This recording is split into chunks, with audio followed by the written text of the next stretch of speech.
Hey everybody, my name is Ruben Arana Downs and I'm a public speaking teacher, and I wanted to basically spend a little bit of time very briefly talking about how to give brief speeches or impromptu speeches. So I want to actually tell you about this acronym, and that acronym is PREP. So it's P-R-E and P, and that last P is actually has an R attached to it. Okay, so what does this acronym mean?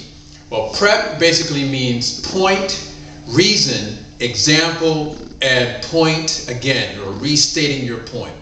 So the way this basically works is if you have something to say and you only have a short amount of time, you want to make sure that you are clear and organized in what it is that you have to tell people. So when you use this acronym, you are certain to touch all the bases to help people really understand what it is that you're trying to get across. So we start out with our point. What is the point of what your statement is? What is the reason why you're speaking?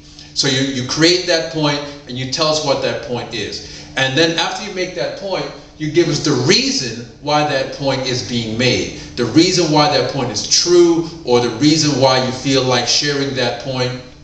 After you give the reason, then you go to the example, and the example, it just basically means that you illustrate that point. You illustrate that situation or whatever that point is that you're trying to speak on. You've illustrated so that it's fleshed out in a sense. And then your final P is a restatement of your first point. But you don't want to repeat it so that you're saying the exact same thing. You actually just want to restate it just for extra emphasis and close out your brief speech or your impromptu speech. So for example, I want to talk about McDonald's, or actually, you know what? Better yet, I want to talk about Ethiopian food.